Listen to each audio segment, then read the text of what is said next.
Kita beralih ke Banten, Saudara.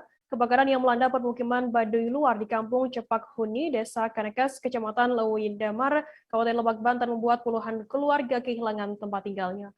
Diketahui, kebakaran tersebut terjadi sekira pukul 14.30 waktu Indonesia Barat pada Rabu 13 Oktober kemarin. BPBD Kabupaten Lebak, Banten menyebutkan ada 16 rumah warga Baduy Luar ludes terbakar. Informasi lebih lengkapnya akan disampaikan oleh rekan jurnalis kami dari Tribun Banten. Ada Milda Niati yang saat ini sudah tersambung bersama kami. Halo Milda. Ya, halo rekan Firda dan Tribuners. Milda, total ada berapa kepala keluarga yang terdampak akibat kebakaran tersebut? Akibat kebakaran dari yang menimpa masyarakat Baduy Luar, terdapat 44 kepala keluarga, diantaranya adalah 84 jiwa, terdiri dari 44 orang laki-laki dan 40 orang perempuan. Mereka itu kehilangan tempat tinggalnya, begitu Firda. Untuk taksiran kerugiannya sendiri, apakah saat ini sudah ada informasi terkait hal ini? Berdasarkan informasi yang diterima oleh Tribun Banten dari BPBD Kabupaten Lebak, bahwasanya kerugian dari peristiwa tersebut ditaksir mencapai 820 juta, maaf.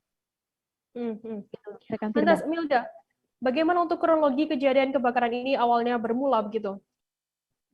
Menurut keterangan dari Feby, bahwasanya penyebab dari kebakaran ini masih belum diketahui dan pihak kepolisian setempat pun masih menyelidiki akibat dari kebakaran ini. Sementara itu kerugian materi diantaranya adalah sekitar 16 rumah warga, kemudian perkakas, kemudian satu lumbung padi milik warga Baduy Luar itu hangus terbakar, begitu rekan Firda.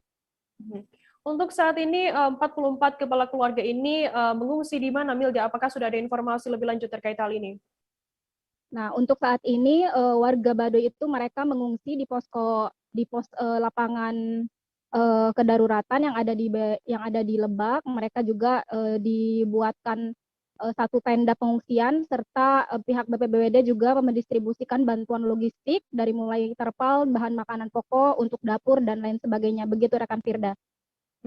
Baik, terima kasih rekan jurnalis dari Tribun Banten, Milda Niati atas laporannya. Selamat bertugas kembali.